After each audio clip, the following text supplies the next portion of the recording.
सद्दू पानी की गैया जाकर के चारों थनों से दुग्ध प्रवाह करती थी जिस स्थान पर, वहां से श्रीनाथ जी प्रकट हुए। कथा हमने अनेक बार सुनाई है।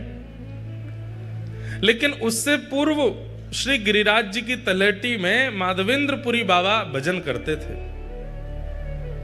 बहुत ध्यान से सुनिए सब लोग, इधर देखो। तब उन माधवेंद्रपुरी दास जी को एक छोटे से गोपाल जी, एक छोटे से ब्रजवासी बालक को रूप धारण करके आते और आकर के उनके सामने बैठ के दर्शन लाभ लेते। तब माधवेंद्रपुरी दास जी उनको बता दिया ठाकुर जी ने कि मैं ही परमात्मा हूं, मैं भगवान हूं, यहां लाला बन करके आनंद कर रहा हूं। तब एक दिन माधवेंद्रपुरी दास जी ने पूछा कि आपके श्याम वर्ण अंग पर हमें कभी कभी ऐसा अनुभव होता है कि अत्यंत प्रश्वेत, बहुत पसीना आपको आता है, और कोई कोई आपके अंग में जैसे छोटे छोटे छोटे छोटे कुछ ऐसे चिन्ह दिखाई देते हैं, ऐसा लगता है कि आप श्रमित हो गए हो। तो श्रीनाथ जी बोले, मैं आ गिरिराज पर्वत में विराजूं भीतर, दोपहरिया में बहुत जोर से धूप पड़े और वह धूप के कारण मुझको बहुत जोर से गर्मी लगे, मेरे सर्वांगीण अंग में बड़ी उष्णता है जाए, कहीं कहीं छाले पड़ जाएं, मैं जोर से जल जाऊं। वैसे तो मुझको दूध को अभिषेक किया जाए, मुझको दूध पिवायो जाए, मुझको 56 भोग परवाए जाए, पंचामृत अभिषेक ते मेरो आनंद कियो जाए, पर वासे नेकात देर के काजे तो सुख मिले, लेकिन फिरते ये पीड़ा हेन लग जाए। माधवेंद्रपुरी दास जी बोले, तो भगवान आज्ञा करो, आपकी ये पीड़ा हमेशा के लिए दूर कैसे होगी? बोले कि बढ़िया वारो कपूर और चंदन में घिस करके केसर मिश्रित करके जब चंदन तैयार करके मेरे श्री अंग पे लगाए हो जाएगो, तब मुझे कुछ सुख मिलेगो। तो माधवेंद्रपुरी दास जी बोले, तो मैं चंदन तैयार कर देता हूं। बोले कि ना, ऐसा वैसा चंदन नहीं, अब लगाओ तो फिर बढ़िया वारो लगाओ। तो बोले बढ़िया वारो चंदन कहां मिलेगा वो बताओ। बोले सबसे बढ़िया कपूर मिले चक्र तीर्थ में, जगन्नाथपुरी। और सबसे बढ़िया मलय चंदन, मलियागिरी चंदन भी कहां मिले? बोले जगन्नाथपुरी में। और बोले वहां मेरो एक स्वरूप है, वह स्वरूप को रोज चंदन लागी हुए, रोज चंदन लगाए हो जाए। आप तो वहीं जाओ और वहां से चंदन लेकर के आओ और आकर के मेरे श्री अंग पे लगाओ, तब मुझको सुख मिलेगा। तब माधवेंद्रपुरी दास जी श्रीनाथ जी की आज्ञा प्राप्त करके निकले हैं नीलाचल धाम के लिए, ठाकुर जी के सुख के लिए। देखो एक बात, हम लोग ठाकुर जी की सेवा में कोई भी सामग्री प्रस्तुत नहीं कर सकते। उस सामग्री में भी सर्वश्रेष्ठ सामग्री जो हो, और वो सामग्री भी सर्वश्रेष्ठ रूप से जहां निर्मित होती हो, वही ठाकुर जी की सेवा में लानी चाहिए। स्वयं श्रीनाथ जी माधवेंद्र जी से बोले, वो चंदन तो तुम यहीं घिस दोगे, लेकिन बढ़िया वारो तो वहीं मिलेगो, बढ़िया वारो कपूर तो वहीं मिलेगो, वहां ते लेके आओ। इसका मतलब क्या है? ठाकुर जी को विशेष प्रिय नहीं है, लेकिन वो हमें परखते हैं कि हमें प्रस्तुत करने के लिए कुछ विशेष देना उचित लगता है कि नहीं, वो ठाकुर जी देखते हैं। अब चंदन यात्रा पे आप अपने घर पे चंदन घिस के लगा दो ठाकुर जी को, ठाकुर जी कहेंगे ठीक है, काम चलाओ तो कर ही दियो काम। लेकिन आप पूरी उसकी व्यवस्था करो, वहां से जल मंगा रहे हैं, वहां से कपूर मंगा रहे हैं, वहां से केसर मंगवा रहे हैं, 4 आदमियों को भेज के कर रहे हैं, स्वयं जाकर के कर रहे हैं, उससे ठाकुर जी और ज्यादा प्रसन्न होते हैं। देखो मेरे सुख के काजे कितना श्रम कर रहे हो है। हमारे गिरधर लाल जी की स्नान यात्रा पर स्नान होता है। अब स्नान यात्रा, स्नान कराना, टोंटी का जल भरो, करा दो स्नान, उसमें थोड़ा केसर आदि डाल दो, करा दो स्नान। नहीं, हम हमारे सब वैष्णव, सब हमारे जितने मित्र परिकर हैं, जितने हमारे पंडित जी, सबके साथ अवसर होगा, कथा नहीं है तो स्वयं जाएंगे। कहां? उत्तराखंड। उत्तराखंड में श्री यमुना जी सबसे पहले पृथ्वी पर जहां आती हैं, उस स्थान का नाम है कटा पत्थर। कटा पत्थर में जाएंगे उत्तराखंड में, वहां से स्नान करके विधि पूर्वक प्रत्येक कलश का पूजन करेंगे। कलश का पूजन करके फिर वहां से शुद्ध यमुना जी का जल, क्रिस्टल वाटर, बिल्कुल दिख जाए नीचे तक महाराज, वहां से यमुना जी लाएंगे। और फिर उन यमुना जी को वृंदावन ला करके फिर वृंदावन में जो यमुना जी हैं उनको बढ़िया क्योंकि वृंदावन में यमुना जी तो पूरी सब अपवित्र कर दी लोगों ने, तो 2-4 कपड़े की परत लगा के उन यमुना जी को भरेंगे, फिर वो यमुना जल कट्टा पत्थर वाले जल में थोड़ा थोड़ा मिला देंगे, तो फिर भाव हो जाएगा यमुना तट का, वृंदावन तट का यमुना जल। फिर उससे ठाकुर जी को स्नान कराते हैं, रात भर मटकों में भर के रखते हैं, ठंडा बिल्कुल शीतल जल हो जाता है। फिर उन जलों में किसी में पुष्प, किसी में सुगंधी, किसी में अष्टगंधा, किसी में कुछ, सब मिला करके फिर ठाकुर जी को स्नान कराते हैं। अब स्नान ही तो कराना है, करा दो ऐसे ही नहीं। मैंने एक बात कथा में कही है कि भक्ति में ठाकुर जी प्रस्तुतिकरण देखते हैं कि आपकी प्रस्तुति कैसी है। उठाए कर दिया, उठाए भोग लगा दिया, थाली में लाए सामने धर दिया कर, ठाकुर जी भी ऐसे फिर पाते नहीं है, बोले कि बेमनते तू करे मैं काहे को पावे आऊं। लेकिन जब ठाकुर जी देखते हैं कि बड़े प्रयास करता है, बड़ा श्रम करता है, बड़ा परिश्रम करता है, मनोबुद्धि लगन से लगता है, ठाकुर जी आते हैं स्वीकार करने। इसलिए कभी भी उत्सव कीजिए, उस उत्सव को काम चलाओ मत कीजिए, या तो करिए मत, और करो तो फिर उसमें इतना लगन से करो, इतनी विशेषता प्रकट कर दो। आप कहेंगे महाराज जी आपने जितने क्रम बताए वो तो धनवानों के हैं, धनवान ही कर सकते हैं ये सब, और जिन पर धन नहीं हो वो क्या करें। भाई कर्मा भाई कोई धनवान तो नहीं है, हमारे सद्दू पाणे कोई धनवान तो नहीं है, धन्ना जाट धनवान तो नहीं है, पर वो धनवान ना होते हुए भी ऐसी क्रिया प्रस्तुत करते हैं कि वह क्रिया में धनवान से भी ज्यादा लगन का दर्शन होता है। वो ठाकुर जी आते हैं स्वीकार करने। धन्ना जाट की कथा में हम लोग सुनते हैं कि उनको सामान्य पत्थर शालिग्राम भगवान के रूप में एक संत दे गए, तो धन्ना जी रोज अपनी मां से कहते, मैया मुझे चंदन दिलवा दो, मुझे रोली दिलवा दो, मुझे इत्र दिलवा दो, ठाकुर जी की सेवा करनी है। मां मना करती, नहीं दिलवाती।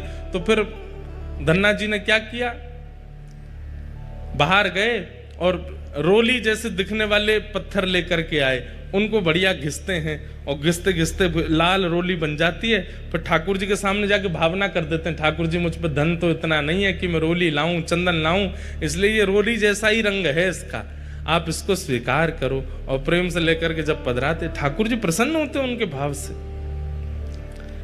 भावना में तो व्यस्त है ना, भले ही धन का व्यय ना करता हो। तो माधवेंद्रपुरी दास जी को श्रीनाथ जी ने आज्ञा की कि आप जगन्नाथपुरी जाओ, वहां से कपूर चंदन लेकर के आओ, वो घिस करके लगाओगे तब मुझे सुख मिलेगा। माधवेंद्रपुरी दास जी निकल पड़े, चलते चलते बालासुर पहुंचे, वहीं पर खीर चोरा गोपीनाथ, इनका पहले नाम केवल गोपीनाथ ही था, खीर चोरा तो माधवेंद्रपुरी दास जी के आने के बाद पड़ गया, पहले इनका नाम केवल, और खीर भी नहीं, उनको बोलते क्षीर चोरा। दूध को क्षीर कहा जाता है, इसलिए भगवान किस में विराजते हैं, क्षीर सागर। तो खीर चोरा तो हम उत्तर भारतीय कहने लग गए हैं, लेकिन वास्तव में वहां पर अधोटे दूध का भोग लगता है ठाकुर जी को, और उसमें थोड़ी बहुत कुछ सामग्री मिलाई जाती है, इसलिए वो क्षीर चोरा गोपीनाथ। पहले उनका नाम केवल गोपीनाथ ही था, वो क्षीर चोरा। तो और ये गोपीनाथ जी बालासुर में जो विराजमान, जिसको अवसर मिले, समय मिले, 3-4 घंटे का रास्ता होगा शायद यहां से, हुआ ना वहां दर्शन करे आना। हमने आज तक दर्शन नहीं किए, पर हमने क्षीर चोरा गोपीनाथ जी कथा खूब सुनाई है, चित्र में दर्शन किए हैं, वहां का प्रसाद भी पाया है, पर दर्शन का अवसर अभी तक नहीं मिला। ये गोपीनाथ जी, क्षीर चोरा गोपीनाथ, ये गोपीनाथ जी सामान्य नहीं है, ये गोपीनाथ जी का स्वरूप स्वयं श्री राम जी के द्वारा निर्मित किया गया है, ये क्षीर चोरा गोपीनाथ। कैसे? जब प्रभु श्री राम वनवास कर रहे थे, तो कभी कभी लक्ष्मण जी को ज्ञान उपदेश करते थे, सीता जी से बैठ करके कुछ मधुर चर्चाएं करते थे। तो सीता जी बीच बीच में कभी कभी राम जी से बोलती, सब लोग इधर देखो, ध्यान से सुनो,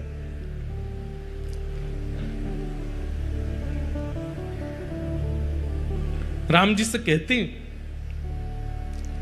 हमने सुना है कि आप द्वापर में कृष्ण रूप धारण करोगे। तो राम जी कहते हैं हाँ, कृष्ण रूप तो धारण करेंगे। और हमने ये भी सुना है कि आपके समस्त अवतारों में अत्यधिक सुंदर अवतार आपका जो होगा वो कृष्णावतार होगा, जिसके रूप को देख करके असंख्य गोपियां, असंख्य ब्रजवासी गण जहां से भी आप गुजरेंगे सब आप पर न्योछावर हो जाएंगे, ऐसा आपका रूप होगा, मैंने सुना है। तो राम जी बोले अब ये तो प्रभु जाने, राम जी भी कोई कम सुंदर थोड़े ही है। वर्णन आता है कि राम जी जब वनवास करते हैं तो वनवास करते समय वहां के संत जन, वहां के निवासी जन उनके पास राम जी सामग्री लेने के लिए जाते हैं। वैसे तो सामग्री सब प्रस्तुत राम जी के पास हो जाती है, लेकिन कभी कभी सामग्री प्रस्तुत नहीं होती तो राम जी जाते हैं और जाकर के कहते हैं कि हमें प्रसाद सिद्ध करना है, आदि हमें ये सामग्री दे दो। तो सूखी सामग्री, पक्की सामग्री, जो भी सामग्री देते हैं। अब उस काल में कोई बड़े बड़े व्यापारी तो होते नहीं थे, सब लोग सामग्री व्यय करते थे, उसका जो धन मिलता था उससे घर चलता था। अब राम जी जब, वो तो वनवासी हैं, उन पर धन तो होता नहीं था, तो सब सामग्री लेते थे। तो सामग्री लेने वाले अब देने वाले को क्या दें? राम जी के पास कोई मुद्राएं तो है नहीं। तो कहते हैं कि राम जी प्रेम से मुस्कुरा जाते हैं, और जैसे ही राम जी प्रसन्न मुद्रा में मुस्कुराते हैं तो जो सामग्री देने वाले होते हैं वो कहते हैं कि हमको दक्षिणा मिल गई, आप तो सामग्री ले जाओ, आप तो बस मुस्कुरा दिया करो। आप खुश हो जाते हैं, आप हंस जाते हैं, आप थोड़े प्रसन्न मुद्रा में हमको देख लेते हैं, हमको लगता है कि हमें सर्वस्व मिल गया। तो राम जी भी कोई कम सुंदर तो नहीं है, एक ही रूप हैं दोनों। लेकिन कृष्ण थोड़े चंचल ज्यादा है ना, इसलिए उनकी रूप माधुरी अद्भुत है। तो सीता जी बोली द्वापर में आप कृष्णावतार धारण करेंगे और हमने सुना है कि वो कृष्ण स्वरूप बड़ा सुंदर होगा। राम जी बोले अब कोई कम सुंदर है हम? बोले नहीं, सुंदर तो आप अभी भी बहुत हो, पर हमें लगता है कि अभी आप इतने सुंदर हो तो कृष्णावतार में और सुंदर, इससे सुंदर और क्या होगा? आप हमें दर्शन करा दीजिए ना। तो राम जी बोले ठीक है, समय मिलेगा तो मैं दर्शन कराऊंगा। तो फिर राम जी नित्य जाते, एक गुफा में एक शिला है और उस शिला को अपने बाण से ही ठाकुर जी छेद छेद करके अपने द्वापर में प्रकट होने वाले रूप का निर्माण कर रहे हैं स्वयं राम जी। आहा, कोई मूर्तिकार ठाकुर जी का रूप बनाता है समझ में आती है, पर स्वयं ठाकुर जी ही अपनी मूर्ति बना रहे हैं, ये कितनी अद्भुतता है। हमारे चित्र बना के कितने सारे बालक लाते हैं, पर अपना चित्र बनाने की कभी मन में सोची भी नहीं। और कोई व्यक्ति अपना चित्र क्यों बनाएगा? लेकिन यहां श्री राघव जी अपना चित्र बना रहे हैं। ऐसे नेत्र हैं, ऐसे कान हैं, ऐसी नासिका है, ऐसे अधर हैं, जैसे हैं बिल्कुल वैसे बना रहे हैं, ऐसी ठोड़ी है, और बड़ी लगन के साथ अपने सर्वांगीण रूप को निर्माण कर रहे हैं, जो अभी प्रकट हुआ ही नहीं है, द्वापर में होगा, उस रूप को त्रेता में प्रकट कर रहे हैं राघव जी। किस लिए? सीता जी को दर्शन कराना है।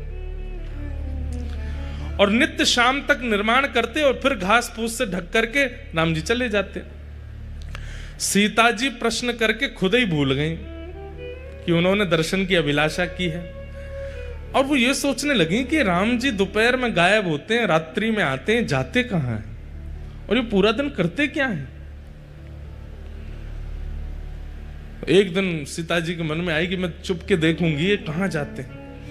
पीछे पीछे जाकर के देखा तो एक विशेष गुफा में जाते हैं और शाम तक वहीं रहते हैं, फिर आते हैं। तो जैसे एक दिन राम जी सुबह स्नान ध्यान और अपने संध्या वंदन के लिए नदी तट पर गए तो सीता जी पहुंच गई उस गुफा में। बोले देखूं तो सही क्या है। भीतर जाके देखा तो कुछ नहीं दिखा, एक तरफ घास फूस रखी थी। सीता जी सब जगह खोज खोज के देखी तो घास जैसे ही हटाई, आहा, श्री गोपीनाथ जी ऐसे विराज रहे थे, त्रिभंग लली श्याम सुंदर। राम जी तो सदैव ऐसे रहते हैं, सीधे खड़े रहते हैं, एक हाथ में धनुष, एक हाथ में बाण, और एक हाथ में धनुष, दूसरे हाथ से आशीष, यही मुद्रा रहती है राम जी की। लेकिन आज वही राघव जी जिनको सदा ऐसे देखा है, आज वही राम जी मानो ऐसे दोनों भुजा करके और वंशी धारण करके, और बिल्कुल कमर भी टेढ़ी है, मुख भी टेढ़ा है, पाम भी ऐसे रूप देख करके सीता जी तो मोहित हो गए। बार बार मन में इच्छा होने लगी कि आलिंगन कर लूं मैं इनका, इतने सुंदर।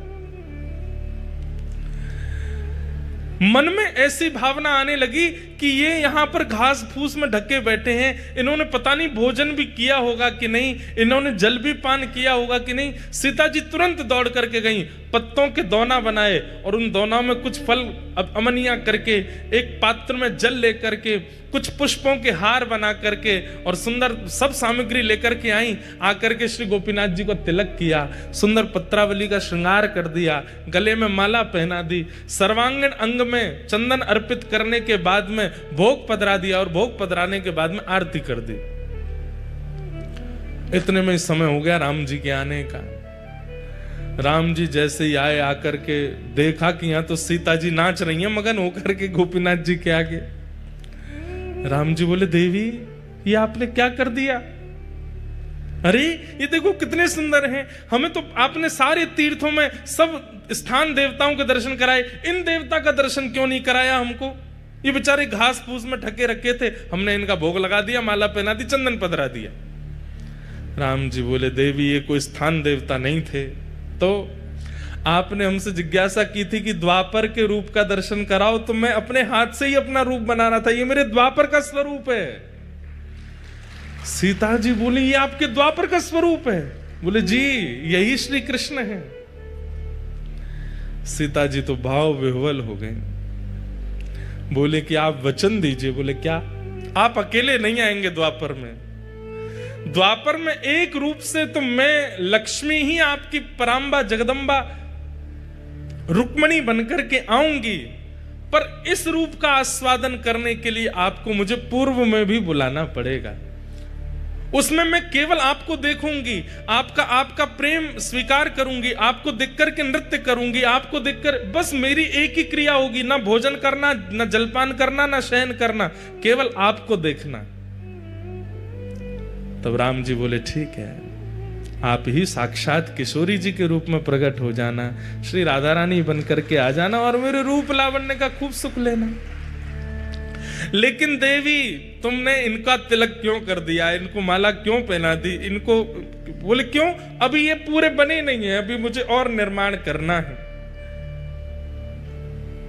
अभी ये पूर्ण रूप से सिद्ध नहीं हुए, अभी थोड़ी बहुत। तो सीता जी बोली ये इतने सुंदर हमारे प्राण हरण कर रहे हैं, इससे भी अधिक आपको इनको बनाना है तो इनको अधूरा ही रहने दो, फिर तो हम इससे अधिक जो विशेष रूप है वो तो द्वापर में ही देखूंगी मैं, क्योंकि इनको देख करके जब मेरा मन इतना आनंदित हो रहा है तो फिर पूर्ण रूप कैसा होगा। वही श्री राघव जी के द्वारा निर्मित शिला पर जो ठाकुर जी का स्वरूप है, वही बालास्वर में श्री गोपीनाथ जी के रूप में विराजमान है, जिन्हें क्षीर चोरा गोपीनाथ कहते हैं। पर वो क्षीर चोरा कब बने? जब माधवेंद्रपुरी दास व्रजमंडल से आ रहे हैं जगन्नाथपुरी चंदन लेने के लिए। बीच में जैसे ही गोपीनाथ जी का मंदिर पड़ा, माधवेंद्रपुरी दास जी पहुंच गए, जाकर के आहा भुजा उठा करके नृत्य कर रहे हैं, नृत्य कर करके गा रहे हैं, गोपीनाथ जी का दर्शन करके आनंदित हो रहे हैं। नित्य 11-12 सकोरों में, मिट्टी के पात्रों में ठाकुर जी को क्षीर का भोग लगाया जाता है और वही भोग सारे दर्शनार्थियों को बांटा जाता है। लेकिन माधवेंद्र जी अकिंचन दूर खड़े थे, सब में बट गया, लेकिन माधवेंद्र जी को नहीं प्राप्त हो पाया।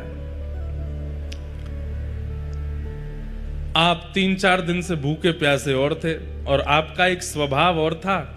माधवेंद्र संतों के भी अपने अपने स्वभाव होते हैं, जैसे कई संतों का नियम होता है, हमारे वृंदावन में आज भी है, जो भिक्षा याटन करते हैं, जो मधुकरी मांगने के लिए जाते हैं, उनका समय है, वो इतनी देर ही आपके द्वार पर रहेंगे, ना तो आपको बुलाएंगे, ना डोरबेल बजाएंगे, बस आपके द्वार पर खड़े होकर मंजीरा लेकर के कीर्तन करेंगे। आपने सुन लिया तो दौड़ के जाओ और जो भी मधुकरी है ला करके उनको दे दो। यूं नहीं कि बैल पे बैल बजाए जा रहे हैं, गेट खटखटा रहे हैं, अरे जल्दी लाओ भिक्षा लेकर के आओ, हमको दे दो। ब्रज में ऐसे संत नहीं रहते। ब्रज में क्या है, मंजीरा लेकर के जाएंगे, आपके द्वार पर खड़े होकर के हरे कृष्ण हरे राम या राधे कृष्ण राधे श्याम, जो कीर्तन प्रिय लगेगा वो कीर्तन करेंगे। उसका भी उनका समय बंधा हुआ है, 3 मिनट 4 मिनट 5 मिनट, उतनी देर ही कीर्तन करेंगे। उतनी देर में आपने कुछ दे दिया तो ठीक, नहीं तो भूखे ही चले जाएंगे और जाकर के भूखे ही सो जाएंगे, मांगेंगे नहीं। इसलिए ब्रज की कई माताएं हमारे घर पे भी संत जन पधारते हैं, बगल में ही भागवत निवास करके स्थान है, वहां के महापुरुष पधारते हैं, तो वे भी आकर के द्वार पर खड़े हो जाएंगे। आपको पता चल जाए तो भिक्षा दे दो, नहीं तो चले जाएंगे। और उनका टाइम फिक्स है 6:15, तो मतलब 6:15 बजे ही आएंगे। हमारी माता जी अगर स्वयं रहती हैं तो स्वयं पहले ही बना करके दे आती हैं, और नहीं रहती हैं तो जो घर पर रहेगा उसको सारे काम बाद में बताएंगी, ये कमरा देख लेना, वो ये सब बाद में, सबसे पहले बताएंगी शाम को 6:15 बजे वो भागवत निवास के महाराज जी आएंगे, उनके लिए इतनी रोटी दाल चावल सब तैयार करके मधुकरी उनको दे देना। और कई बार हमने देखा कि जब घर लौट के जाते हैं, पूज्य पिताजी भी अनुभव करते हैं, तो माता जी सबसे पहले पूछेंगी बाबा आए शाम को, मधुकरी दई? और वो सामने जो घर पे रुके वो अगर के अरे मैया कल तो हम लेट हो गए, बाबा चले गए, तो माँ इतनी उदास हो जाती है कि बेचारे बाबा कल मधुकरी नहीं पाए होंगे। ऐसे मधुकरी पाकर के हमारे व्रज में संत रहते हैं।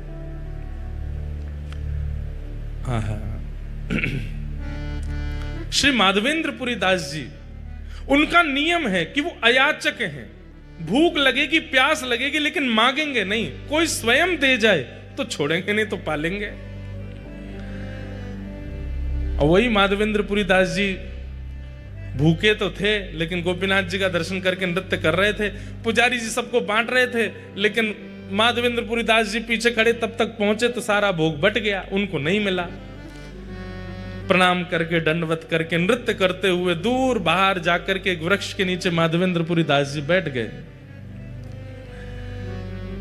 बंधुओं, हम लोगों से अपराध गलती हो जाती है, पर ठाकुर जी शब्द याद रखते हैं। अर्धरात्रि में ही श्री गोपीनाथ जी ने दर्शन दिए, किसको? पुजारी जी को। और पुजारी जी के स्वप्न में जाकर के बोले सुनो, बोले हाँ, आज इतने सारे रसिक जन दर्शन करने के लिए आए, सबको तुमने हमारी क्षीर प्रसादी बांट दी, पर पीछे एक ब्रजमंडल के माधवेंद्रपुरी दास जी खड़े थे, उनको तुमने कुछ नहीं दिया। तो पुजारी जी बोले जय जय, अपराध हो गया, हमसे गलती हो गई, हमको याद नहीं रहा। अब तो कल क्षीर बनेगी, रात्रि में भोग लगेगा तब दे दूंगा। अरे बावड़े, वो 5 दिन के भूखे हैं और कल और उनको भूखा रखोगे और रात्रि में जाके क्षीर को भोग दोगे, इतनी प्रतीक्षा वो कैसे करेंगे? तो प्रभु आप ही बताओ क्या करें फिर? दोपहर में राजभोग का प्रसाद दे देंगे, मंगला भोग का बोले वो सब नहीं, जो हमारे क्षीर भोग प्रसाद में सुख है वो राजभोग और मंगला में नहीं है, वही देना था उनको। पुजारी जी कान पकड़ने लगे, बोले आज तो अपराध हो गया, क्षमा करो। ठाकुर जी बोले नहीं, अभी उठो, स्नान करो, मंदिर खोलो और भीतर जाओ, वहां से क्षीर भोग लाओ। बोले क्षीर भोग तो सबरो बट गयो, कुछ बचा ही नहीं है, कहां से लाऊं? बोले मंदिर में आके देखो तो सही, एक पात्र रखा है। स्नान ध्यान करके मंदिर में जाकर करके देखा तो महाराज वहां पे कोई पात्र दिखा नहीं। पुनः नेत्र बंद करके ठाकुर जी से कहे कहां है पात्र, आज्ञा तो करो। बोले हमको पता था कि तुम सब में बांट दोगे, माधवेंद्र जी को छोड़ दोगे, इसलिए हमने पहले ही एक सकोरा उठा के अपनी जेब में रख लिया है। हमारी जेब टटोलो। जैसे ही पुजारी जी ने ठाकुर जी की जेब देखी तो एक जेब में सकोरा धरा था खीर का।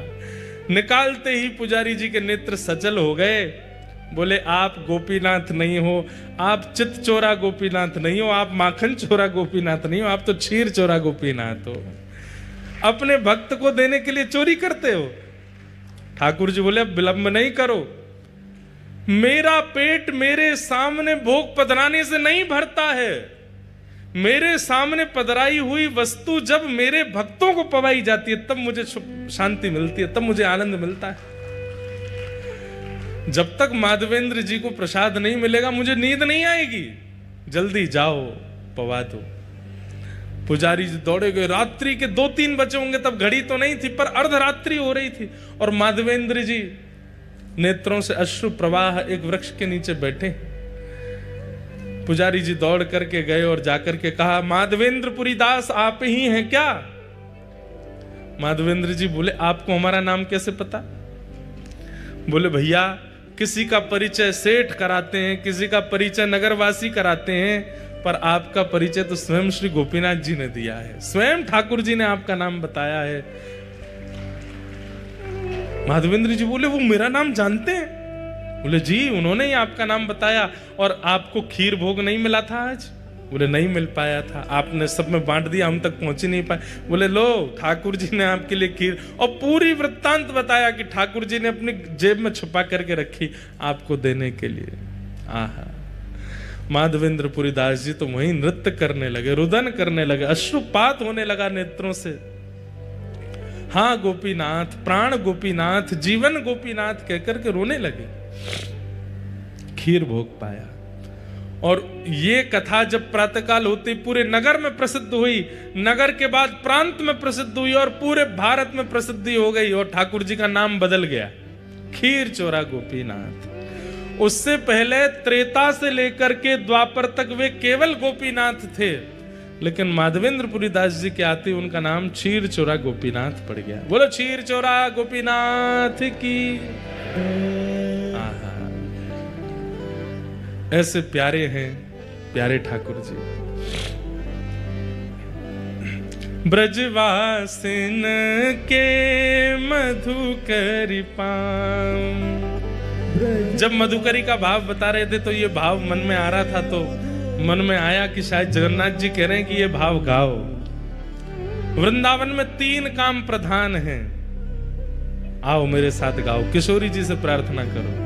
राधिका रानी जी, वृषभानु दुलारी जी, राधिका रानी जी, वृषभानु दुलारी जी, ओ राधिका रानी जी, वृषभानु दुलारी जी, राधिका रानी जी, वृषभानु दुलारी जी। ओ सुन लो अरज हमारी हमारी, रहूं ब्रज रज को पासे पासे। भाव से गाओ, करताल बजा के गाओ। हे उपासे रहूं ब्रज रज को पासे उपासे, ब्रज रज को पासे। ओ राधिका रानी जी, वृषभानु दुलारी जी, राधिका रानी जी, वृषभानु दुलारी जी। ओ सुन लो अरज हमारी हमारी, रहूं ब्रज रज को पासे पासे, ब्रज रज को हे उपासे, रहूं ब्रज रज को पासे उपासे। बोलो वृषभानु दुलारी की।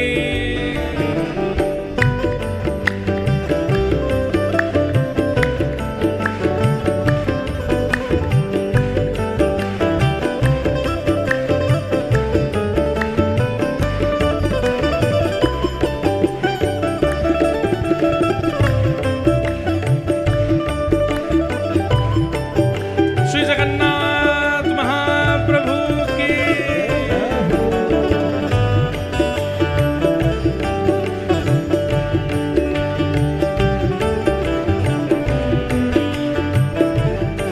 हमें ऐसा लगता है ये माधवेंद्रपुरी दास जी पर गोपीनाथ जी ने इतनी कृपा इसलिए की क्योंकि ये 3 क्रम जो इस पद में गाए गए हैं, ये तीनों क्रमों का पालन माधवेंद्रपुरी दास जी ने अनेक वर्षों तक किया। पहला क्रम, मंगला उठ यमुना तट जाऊं,